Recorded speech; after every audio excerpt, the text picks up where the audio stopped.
Yo, it's the exam coach checking in with you. Wanted to get this one done before the end of the year because I just think it's going to bring some real value to you. And hopefully, these 3 points that I go through, even though they're broad and can be applied to a lot of different things, not just exams, they're going to give you some nice things to aim at and things to relate to, seeing as I found these things valuable when I was a teenager. So, three important lessons when I was around the age of 16. Going to give you them right now. So the three lessons are, and I'm going to paint a little picture around each of them and give you some examples and stories so that maybe you can figure out how that slots into your current situation. The first one is the importance of the environment around you, making sure you control it. That's both offline and online, and I'll speak about that some more. The second is taking a long term view to everything you do. The third thing is choices, making choices and taking responsibility for those choices. And all these things that I've just mentioned, did I understand them as fully as I do now when I was a teenager? Definitely not. But did I have some grasp on, okay, these things, I know they're important, I need to pay attention to them and work on them? Yeah, I did, and I was demonstrating that as I was growing up and maturing, and I was learning lessons as I went, which made those things more clear to me. So let's kick it off. The first thing, environment. It's absolutely crucial. What I mean by this is controlling the information around you, both coming through your smartphone plus the people around you. Making sure that you're in a spot where people are supporting you, making sure they're reinforcing the right kind of behavior that you want to see in yourself, because it's very difficult when you're in an environment that doesn't support that, or an environment that encourages you to do things that is against your better judgment or better nature. That's tough. And school is a place where it's sometimes difficult to control your environment because you're just dumped in with a whole load of other people that you might have a lot in common with, you might not have a lot in common with. And that's why I think some people say they don't enjoy school, some people say they really enjoy school, and it's a bit of a lottery in that way. But what I'll do is I'll talk to you about how my school was set up and how I noticed the importance of environment playing out. So, school I went to between the age of 13 to 18, it was a boarding school, so I slept over at the school. And it was fee paying, so you had to pay to go there. I got a scholarship there, and no one else in my family had actually gone to a school like this before, so it was a very new thing and a big opportunity. It was seen as like it was very, everybody just gone to the local comp before that, and I was lucky in that. Well, I worked hard for a scholarship to be able to get there based on sport, academic work, and all round performance kind of stuff. And then I think there was also a little bit of I just hadn't had that opportunity presented to me before, so it was nice that the school were able to do that. But in this school, you would get a lot of people who were very smart and intelligent and could pass exams, and not only could they pass exams, they were actually really bright. So they came up with good ideas. They were very well read, and they would that you could class them maybe as intelligent. And on the other hand, there were people who just had, a lot of cash, a lot of money, a lot of family wealth, and they had gone to schools like this before, and the student in question perhaps wasn't that good at exams or that intelligent. Again, I'm not saying intelligent is like this single two-dimensional thing or one-dimensional thing. It's very broad in how it can be defined, but in a school context, perhaps these people weren't the most intelligent. So you got a real wide range of people in there, real wide range of backgrounds, very, very wealthy, very, some people are there just on either scholarships or they're there because of some kind of like bursary agreement. So you got a wide range of people and from all over the world as well. Very international because it's boarding, anybody can stay over and spend time at the school, be educated there. But within the school, you have boarding houses that make up the school. So I think there are about 12 at mine. There was maybe four girls' houses and eight boys' houses. And it was amazing to me how in my first year, the way things worked is all the year 9 students got put into one house, and you'd make friends with all the people in your year really, really quickly, right? You're living with like 120 people in one house, and it's crazy. You're making friends like every night, playing sport with them, going to lessons with them. Very, very quickly, you make a lot of friends. But then in year 10, everybody got split up into their different houses where you'd go away with maybe 10 other people and live in a separate house with a load of older people. So years 10, 11, 12, and 13 would live in one boarding house, and that would be divided up through the school. And the amazing thing was is that I really noticed how the house someone went to really did impact the person they kind of got spat out as in year 13 when they finished school. And that really made it clear to me. And I noticed this going through school. So when I was 16, when I was in year 11, I could see it, that there were different mindsets and different values clearly being pushed from the top down in each house, which impacted all the people in that house. And some people were impacted more than others, but it definitely does rub off on you. The environment that you're in, it's very difficult to ignore. Like, you're going to pick things up from people, and you're going to start behaving in a certain way. And I was very fortunate that my house, the one that I went into, it was very, very sporty. The housemaster was like the head of the football team and everything, so he was always bringing in like really, really sporty guys into the house. And that was like the main thing we did, was just any kind of sport. If you were good at it, that was seen as like a good thing in the house, and that was really supported. But one thing that really surprised me was when I was in year 10, I went into that boarding house, and when I was year 9 and 10, I was mucking around a lot, like not really paying huge amounts of attention, playing a bit of the class clown sometimes. And when you were late for a lesson, you get a thing called an early breakfast, which is basically you have to get up earlier than everybody else before breakfast, go to the AstroTurf pitch and run laps around it until breakfast, basically. So I'd pick up a few of them, not because I wanted to improve my fitness, it was because I was late to class. But never mind. I got a few in my time, and I think in my first or second week in the big boarding house, I got one of these, and the housemaster used to read out all of the punishments publicly, and all the achievements as well. So if you're doing well, he'd praise you in front of everybody, and if you're not doing well, he would kind of name and shame you in front of everybody. And I thought, I got named and shamed. I was like, no biggie. Just went back to my room, and I think my roommate had one at the time as well. So I was like, yeah, mate, early breakfast, let's just smash it out. And didn't really think much of it. Like, actually, in fact, in year 9, when we were in the bigger boarding house, it would often be like everybody would snigger at the people who got the early breakfast, because it was a bit of a kind of rude boy, cool thing to do, where you don't really care, and you're just too chill to even care that you're going to be getting up early in the morning, kind of thing. And the thing that shocked me was when I went back to my room, a few of the upper sixth guys came in and were like to me and my roommate. They were like, "What are you doing, lads? Like, what's going on?" And they were annoyed. They were really like, "This has got to stop right now." Like, these big 18-year-old guys. I wasn't very big when I was 15. I was pretty small and weedy, and they were giving me and this other dude a good hammering. Verbally only, but a little bit of push and shove. But you get a bit of argy-bargy in school. But that really kind of shone a light for me to make it clear that in this house, not being competitive and doing the right thing, being well behaved and pulling your weight for the team, was not going to be tolerated. And very, very quickly, I got that idea. The idea was being, promoted from the very top down by the older lads, just being like, look, when you're in this house, the objective is you be competitive in everything, you play by the rules, you be positive, you try and do your best in anything. It doesn't matter what it is, nothing gimpy, geeky, or not cool. What is cool is doing well for the house in whatever activity. So it wasn't just sport that was seen as the cool thing. Yeah, that was probably the dominant cool thing. But within our house, if you were good at music, drama, if you were going to kind of charity events, anything, just that was cool. And you got like round of applause, back pats, everything that just could be seen as positive reinforcement. You got that.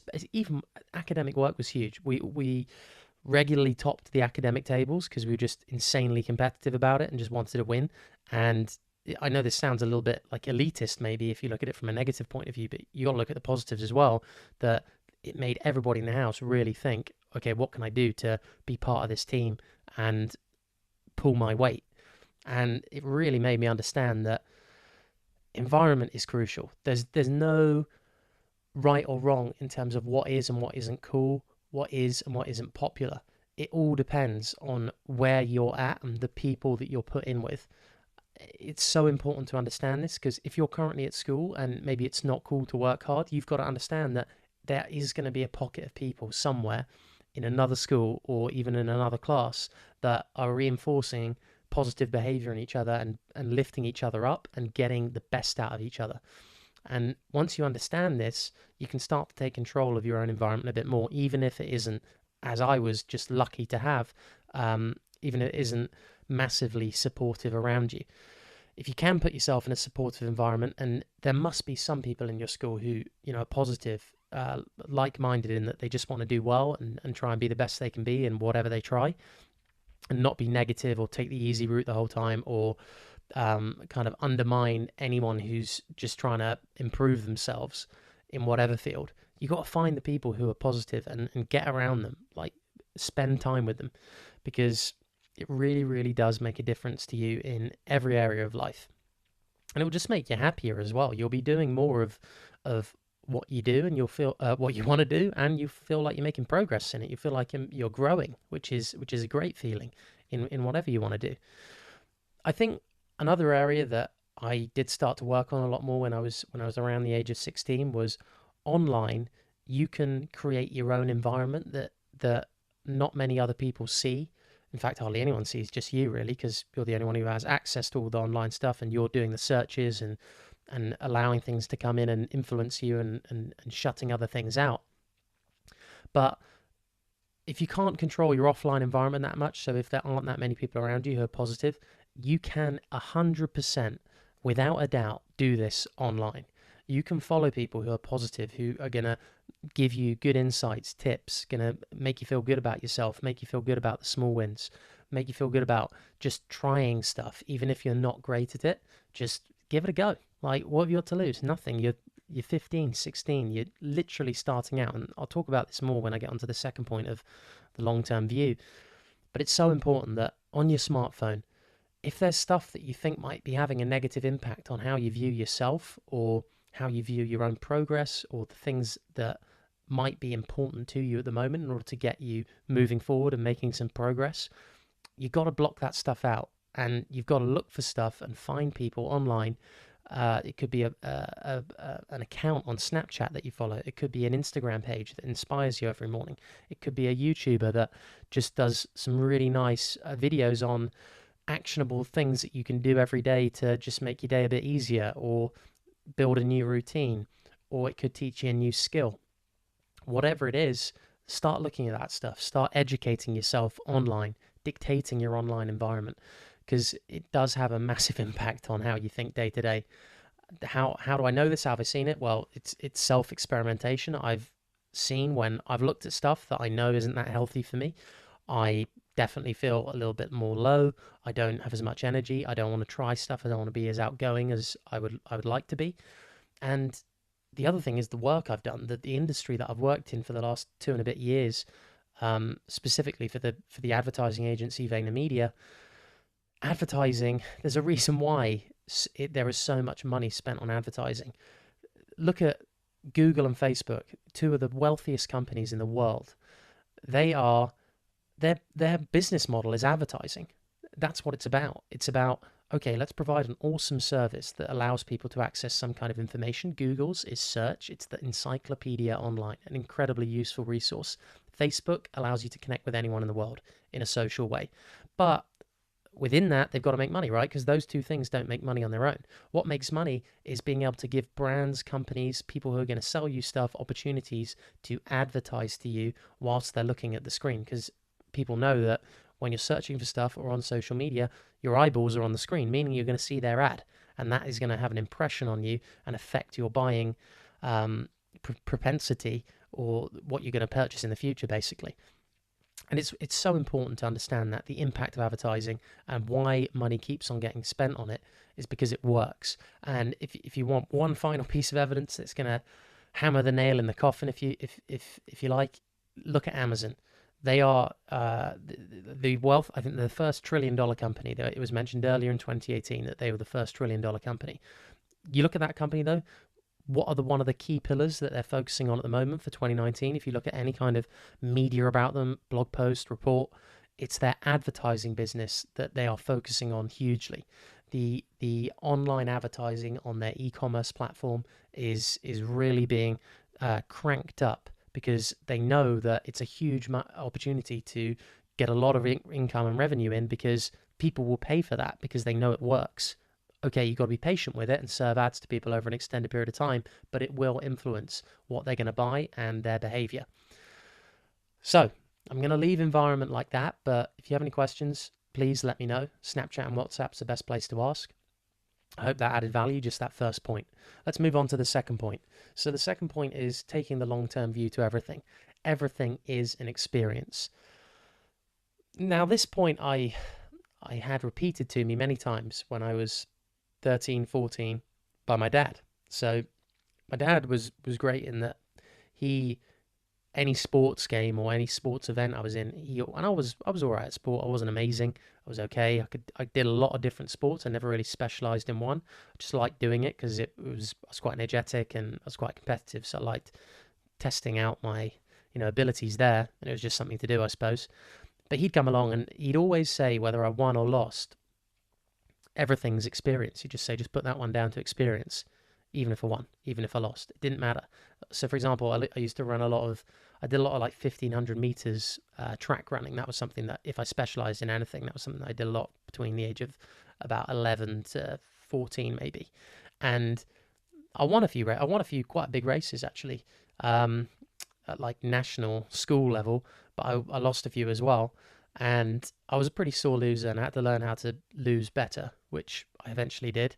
But the idea that I was just putting everything down to experience, I didn't really understand at the time, but as I grew older, I began to understand more of what that actually meant. And what it means is you just see the growth, you see the growth in everything. So you adopt a growth mindset in everything you do. Whether you win or lose, you're always looking, okay, where can I get a bit better? Just because I'm at the top doesn't mean I'm the best. I need to figure out how I can improve a little bit more because I know that everybody else who lost to me that day is going to be going back to the drawing board and thinking about how they can improve what they're doing.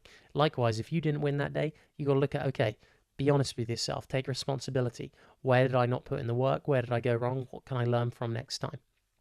And it's a crucial lesson to learn. Apply it in exams. Don't see a D as a bad result or a damning kind of a damning signal that you are not destined to do well in your exams, because it's not. It's just a marker of where you're at currently.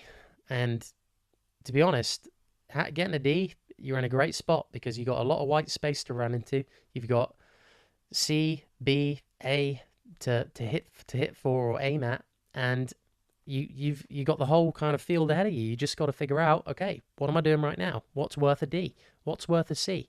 Figure it out. What's on the mark scheme? What did you not do right this time? Don't blame the teacher. Don't blame your friend for keeping you up the night before. Don't blame social media. Don't blame anything. Blame yourself, but don't do it in a way that stops you from actually being proactive. Look at the behaviors you're doing, the habits you have, where you can free up more time in your day and actually get the work done that you need to do in order to perform better next time. And this self-analysis is incredibly important. If you can develop that at a teenage age, especially around the time of your exams, I think exams are essentially just an honesty test. How honest can you be with yourself about your academic performance? How self-aware can you be about understanding where you are and figuring out what buttons you need to push in order to deliver to the examiner what they want to see? And this can be applied in many different contexts. Just because you're applying this system of self-awareness and analysis in the context of exams doesn't mean it's not useful for everything else in life. You could look at it in the context of business. You're always trying to figure out what your customer wants, what the market wants. And to do that, you've got to be objective. You've got to look outside yourself and say, right, what am I currently doing? What can I offer? But what do people actually want? What does the person, the examiner, the customer, how do they want the information packaged up? How do they want the product to look like? Can I deliver that to them, but also add my own? And this is to a lesser extent in exams for the customer in the external business world. You do want to add a bit of your own personal flair to exceed the expectations of the customer. Maybe in the exam, I'd say you could go, very hard hitting, clear cut, and just give them what they want on the mark scheme. Then again, you can flare it up a bit, and if you want to add in a few things that perhaps are level above, knowledge above a medium grade that you or mid-level grade that you might be aiming at, then yeah, that is to a certain extent exceeding the examiner's expectations, and they're going to give you a 9, or in GCSE context that is, or an A in general exam context. Another aspect of seeing everything as experience and building into, or snowballing into, a bigger goal is that apart from the clear reason that you're just learning and constantly adopting this growth mindset of improvement, you're actually trying a lot of different things. Because if you go into everything you do saying, well, it's just experience, it's just a learning process, you're going to be able to go in with pretty low expectations, and you're going to be able to keep a very positive frame of mind no matter how much you're how bad you are or how poor you are at the specific activity. So one thing I did at school, and I'm so happy I did it, was I tried everything, and it was partly because I knew I was at the school because I was just lucky to be there, and I just didn't want to let the opportunity go past without taking full advantage of it. At the same time, I suppose I didn't feel the pressure that I think it might have been. I don't know what other people felt and what held them back from wanting to do as much stuff as possible. But I didn't feel that pressure that much of looking over my shoulder and worrying about, oh, I'm doing a debate tonight, which isn't that cool, or I'm doing some drama, or I'm doing some like geeky Latin text reading. It didn't really matter because I just didn't think that way. And part of the reason is because of the environment I was in. It was incredibly supportive. But if you can get yourself into this mindset of just tasting everything, trying to do as much as possible, and seeing everything as a learning process, number one, you're just going to be able to do more because you're seeing everything as a learning process, and the fear of failure and other people seeing you fail is not going to be as great. And you just won't have any regrets about trying out things and seeing if you could be good at it, or seeing if you could build up a skill. And here's the reason why I think it's important as well, is because when you develop into kind of the career stage of your life, things that differentiate people are not necessarily just being good at one thing. There are careers and professions, and if you want to look at perhaps professional athletic careers where being good at one thing, so being a great sprinter, or being a great rugby player, or being a great netball player, whatever it is, that thing is a singular skill, and that can work. But the issue is that there's very few places for that one skill for you to actually be the best at it, because it's very competitive. One way you can differentiate yourself is through a combination of skills, and it's through the unique combination of skills that you're actually different and interesting and employable, and you can do things that perhaps other people would find more difficult. So trying loads of different things, building up a very unique, diverse skill set over time, and being patient with it, can really help you out in separating you out as a unique person, and really highlighting a skill set which not many other people have. And to summarize this lifelong learning or experience mindset that I've been talking about here, I want to bring up some people that I currently try to learn off of on social media. So I look at people like Ariana Huffington, Bill Gates, Warren Buffett, and yeah, is their version of success similar, perhaps? Is it very business related? Perhaps it's a bit biased in that way, yeah. And that's just because that's what I'm interested in. So if you're interested in a different kind of success, I'd encourage you to look at your mentors and role models that fit that model, whatever it is. But with these people who release a lot of media and advice on social media, they always say how they're learning every day. They're constantly growing. They're learning new things, being interested, trying to improve themselves. And these people are at the top of their game. They've kind of done it. They've been there, done it, but they don't have that mindset. It's constantly growing, constantly trying to get better, improve. And it's interesting how having an understanding of how long life actually is. I'm in my mid 20s now. When I was in my mid-teens, I thought this age I am now is miles away. And it kind of is and it kind of isn't. It's that weird thing that time does where you feel like the things that happened yesterday weren't that long away at all, but or a couple of years ago weren't that long away at all. Whereas, 10 years away seems far, but it seems short when you look at it from particular angles. The key thing is just understand that when you take a long-term approach to something and you chip away at everything every single day, you're going to make progress. And having that view is going to allow you to just slowly build up momentum rather than have these huge peaks and troughs of hyper productivity for maybe a couple of days and then you just completely nosedive because you're doing things in a way that isn't sustainable and doesn't appreciate the expanse of time that's ahead of you. Instead, you're seeing things from a bit of too much of a short-term frenetic point of view. Cool. So I'll move on to the third point, and that was responsibility and choices. So when I was around the age of 16, it really struck me that you need to start taking control of your choices, making very, very active, deliberate choices that are your own, that you've thought about, that are particular to you. Because when you're a teenager, you and I was this as well, I was very impressionable. Like if an older kid said something to me, I'd be like, wow, that's true. That's definitely true. I wouldn't even question it. And there's certain, you don't want to question too much of what the older kids say out loud because that could put you in a bad spot. But especially in the kind of school I went to where you're not going home, so you're with them the whole time. You can't really get away.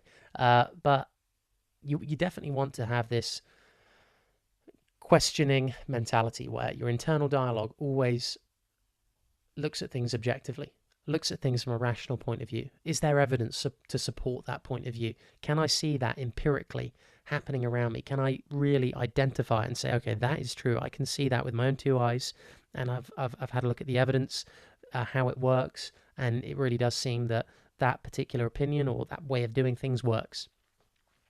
Because I think it's incredibly important to assume that both you as a person, and I tried to do this for myself as well and push my ego to one side as much as possible, assume that you don't know much or you don't know how things actually work, but then also assume that other people don't and piece together the evidence they provide and your perspective and opinion, piece that all together and figure out what actually does make sense to you based on a way of thinking that is backed up by facts that can be verified. And what that will do is it will help you to make informed decisions about what you do and what activities you take up, what choices you make, where you go to university, for example, what subject choices you make, all that stuff that really does, when bundled together, make a big difference on the type of person you're going to become. So I want to talk about just two choices that I made that they just sprung to mind when I was writing out this podcast script, but I thought I'd let you know them. They're quite similar, but hopefully you can use them and relate them to your own situation. So when I was in the lower sixth, so I was 16 going into the year 12, everybody up to that point had to do something called CCF, which is basically, it's called the Combined Cadet Force. It's basically like cadets or scouts, right? And I was in the Royal Marines section, which is just basically the one that required the most fitness. That's why I did it. And a lot of sports people did it, but then the done thing was to drop it as soon as year 11 hit, because then you just wanted to focus on your sport and it wasn't mandatory anymore. And pretty much every single one of the guys that were in my house and I hung out with in like other sports teams, apart bar from maybe a couple, dropped it. And I was very tempted to just follow the crowd and just drop it too, because that was the done thing. Everybody in the year above me had done it. Everybody 2 years above me had done it. That's what you did. You just dropped it. But I looked at it and I was like, hey, this stuff's actually good. It's taught me a lot. I've learned a lot. It pushes me. I like it. Well, actually, I didn't actually really enjoy that much going out every Monday when we had to do this stuff, and it's freezing cold. You usually just lying around in mud a lot, like running through rivers and things like that. It wasn't actually that enjoyable, but after, you felt good about pushing yourself and getting out your comfort zone.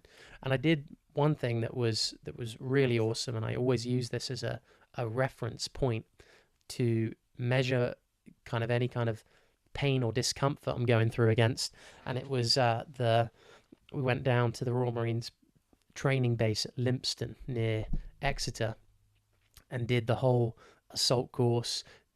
We obviously didn't live exactly like Royal Marines because they're another level, but we got a taste of what it would be like. We were there for 3 or 4 days, competing in this trophy called the Pringle Trophy, and it was great, but it was tough. You did some challenging things in those days. A lot of discipline, a lot of early mornings, a lot of running by the clock.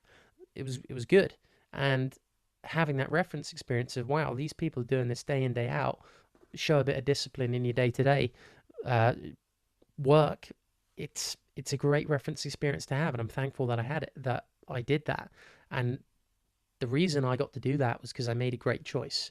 I made a choice that was based on my own feelings, how I felt, what I saw going on around me. I had a look at, but I didn't take it for gospel or for granted. I just made a choice about what I wanted to do, and then I stuck to it and I did it and I committed. And I'm really happy I did that. Looking back on it, that's almost 10 years ago now, but looking back on it, I'm still using that as a little pillar of, that was a good thing to do. Well done. You didn't take the easy route, you didn't follow the crowd, and you did what you wanted to do. Same thing with a different sport that I've really enjoyed was hockey, with like field hockey. So again, it wasn't the flashiest. It wasn't like football or rugby or anything like that. It was just a sport that I kind of got introduced to, but I quite liked playing it. And there was a load of guys who were like, "Oh, that's not cool. Let's not do it." There were a load of guys who would like play basketball and other sports, but I just wanted to do it. I enjoyed it, so I kept doing it, and I got okay at it. And then I ended up playing that at uni, and then I ended up doing a lot of things for the hockey club that gave me, well, number one, great experiences, and number two, just some good responsibility that I could then put on things like my CV and use that to talk about in potential job interviews and things like that. So you look at how, when you don't make your own choices and you allow other people to influence them too much, you close off a lot of doors for yourself pretty rapidly. Instead, what you want to do is just think independently. You don't want to be doing the opposite from everybody else just because you want to be unique and different and opposite and difficult, that kind of thing. No, you want to do things because you actually just want to do them. And all it takes is a bit of introspection, a bit of thinking. Okay, where would this skill or this activity land me in 5 or 6 years' time? What skills could I learn that I couldn't learn anywhere else? Am I just looking to take the easy option here, or would this a little bit of discomfort or discipline or training actually put me in really good stead, and I'd probably learn something from it? Just see everything as an opportunity. Again, going back to the point I made earlier, because of the kind of school I went to, my outlook and mindset on opportunity has become very positive over time. It wasn't always like this, but just seeing absolutely everything as a learning opportunity or something that you could do well is incredibly important. And having that positive outlook when stuff on the internet might try and persuade you that everything's bad, negative, people on social media are scheming against you and always trying to make you feel insecure or anxious, whatever. Just having a positive outlook on everything and trying to find the positive spin on it and how it can add value to you, and then ultimately in the future how you can kind of push that back out into society and give something back that's valuable to other people.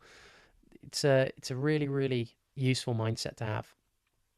The same thing goes with just taking responsibility.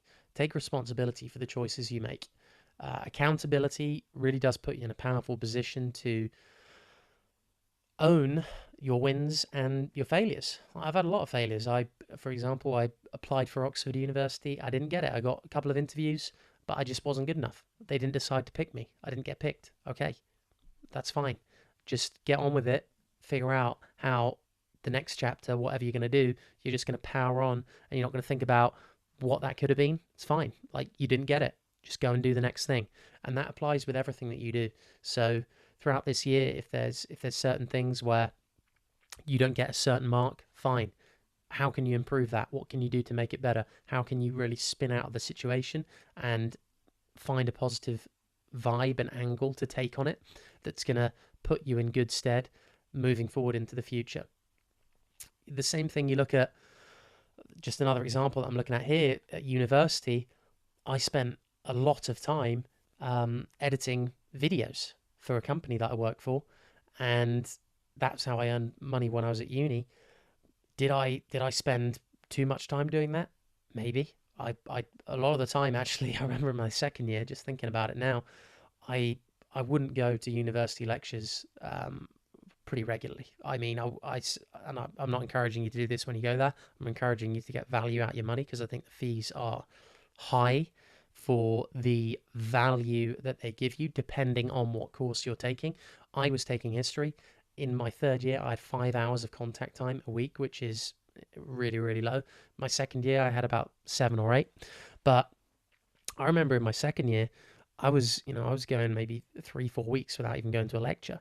I was just either watching them online or just kind of reviewing the books in my own time, because I was spending so much time working on stuff that just wasn't anything to do with uni. Was that partly because I made a poor decision about the course I took? Maybe. Was it because I didn't really think through what university would actually be like? Perhaps. Did I have a great time at uni? Yeah, because when I was there, I was like, I'm going to make the most of this. I've made this choice. Like, don't double back on everything. Once you commit to something, do it. In hindsight, would I have done it differently? Maybe. I mean, I haven't really thought about it that much, because I've tried to take that point of view that I just commit to my choices and go for it. So, and just to add to that as well, off the back of uni, I was always making sure that, okay, what things might I have missed out on by being at university and not got massive amounts of experience in? So, real work experience, for example. And at university, I was always trying to vet against that and make sure that I was getting that real life experience as much as possible, so that I'd be in a strong position coming out of university, whether I had attended or not. And that's so important as well. Think about, what are the alternatives? What are the choices out there that you can take to put yourself in a position where you're the deck, or the chessboard is laid out in a way that you like to play it. Set the game up so you can win.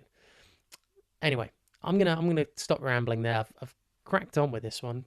Done about, well, coming up to about 40-ish minutes. I hope that was useful. I've just fired from the hip a bit there, but I only do these kind of podcasts where I'm a bit more free flowing and talk about what I was like when I was a teenager, because I just think I had loads of questions running through my head, and I had a few people out there that I could. And social media wasn't around as much when I was younger. It was pretty heavy, but not as heavy as it is now. There was a lot of Facebook when that kind of 2009, 2010 time, and I had some people out just in my environment around me that I knew that I could go to, and they could give me some great advice, or just talk through things with me candidly and just give me their point of view, having experienced things and gone through things. And they, again, were just doing things from an objective point of view. They weren't saying that everything they say is right, everything or that everything they say is true. They're just saying, this is what I experienced, and this is how I think about it, and this is what you might like to try and see if it works. So that's all I'm really trying to do for you, is just give you, this is what I know. If you want to use it, use it. If you've got your own way of doing things, do that, and just learn from it. Try and find better ways of doing things, and move forward, grow, get better in exams, in school, in life, in careers, whatever it is. And just go all in. Have a cracker. I'm going to sign out because I'm about to have a little bit of pre New Year dinner, which should be lovely. And I'm going to get some liquid thinking on board too. Anyway, have a belter. Uh, Stay in touch. Any questions again? WhatsApp, Snapchat is the best. Keep tuned into Snapchat in the new year. I'm going to be putting out a lot more stuff on there. YouTube as well. Going to be doing a lot on WhatsApp. Keep an eye out on there. I think it's a really, really exciting channel. Got a lot of engagement on there, one-to-one, where we can really dig into some key issues and figure out how you can get your stuff and your ducks laid out in a row, ready to go into 2019 with a bit of momentum and crank out some good results. Anyway, have a cracker. I'm checking out.